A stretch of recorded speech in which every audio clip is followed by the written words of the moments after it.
Hi everyone, কেমন আছেন সবাই? আসসালামু আলাইকুম। আশা করছি সবাই ভালো আছেন। আজকে আমি বানিয়েছি কাবাব রেসিপি। এই রেসিপিটি খুব সহজভাবে আমি বানিয়েছি, কোনো বাটাবাটির ঝামেলা নেই।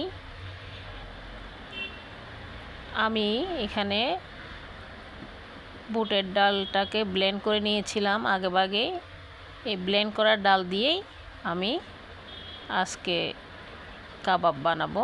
এই যে দেখতে পাচ্ছেন, এখানে আমি পরিমাণ মতো ডাল নিয়েছি। এখানে মাংসের উপর নির্ভর করে আপনার ডালের পরিমাণটা নেবেন। আমি ডালটা একটু পানি দিয়ে মেখে রেখেছি। 1 ঘন্টার মতো ভিজিয়ে রাখবো ডালটা। এখানে আমি নিয়েছি 2 পিস মুরগির বুকের মাংস। তাতে দিয়ে দিয়েছি পেঁয়াজ বাটা, আদা বাটা, রসুন বাটা এবং লবঙ্গ, অল্প জয়ফল, জয়ত্রী গুঁড়া, এসব দিয়ে আমি সিদ্ধ করে নিয়েছিলাম।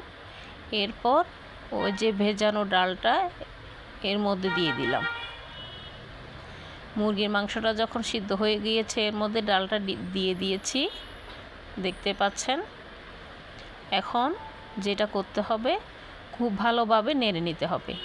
যেহেতু এটি আস্ত ডাল না, তো তলানিতে লেগে যাওয়ার সম্ভাবনা আছে। আমাদের জালটা থাকবে মিডিয়াম টু লোয়ের দিকে। এখানে আমি কাঁচামরিচ, ক্যাপসিকাম এবং লবণ দিয়ে দিয়েছি স্বাদ মতো। সাথে দিয়ে দিয়েছি 1 চা চামচ হলুদ গুঁড়া, 1.5 চা চামচ মরিচ গুঁড়া, গরম মশলার গুঁড়া এবং ধনে গুঁড়া, সামান্য জিরার গুঁড়া। সব কিছু দিয়ে আমি ভালো করে নেড়ে চেড়ে নিচ্ছি। যেহেতু এটা ঝটপট কাবাব তৈরি করার একটি রেসিপি, এজন্য এখানে ডালটা একটু ভালো করে ছোট ছোট জাল দিয়ে ফুটিয়ে নিতে হবে। দেখুন, কিছুক্ষণ জাল দেওয়ার পর আমার ডালটা একদম ডোটা রেডি।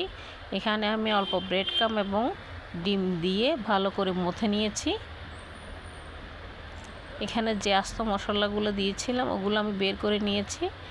এখন আমার কাবাব রেডি। এই তো কাবাব শেপে গড়িয়ে নিব। খুব অল্প সময়ের মধ্যে বাটাবাটির ঝামেলা ছাড়া, ব্লেন্ড করার ঝামেলা ছাড়া আমরা কাবাব তৈরি করে রাখতে পারি সব সময়ের জন্য। ঈদের জন্য এইসব সংরক্ষণ করা যায়, যখনই মেহমান আসে ভেজে দিয়ে দিলে। এই তো আমার সবগুলো কাবাব বানানো রেডি। ধন্যবাদ।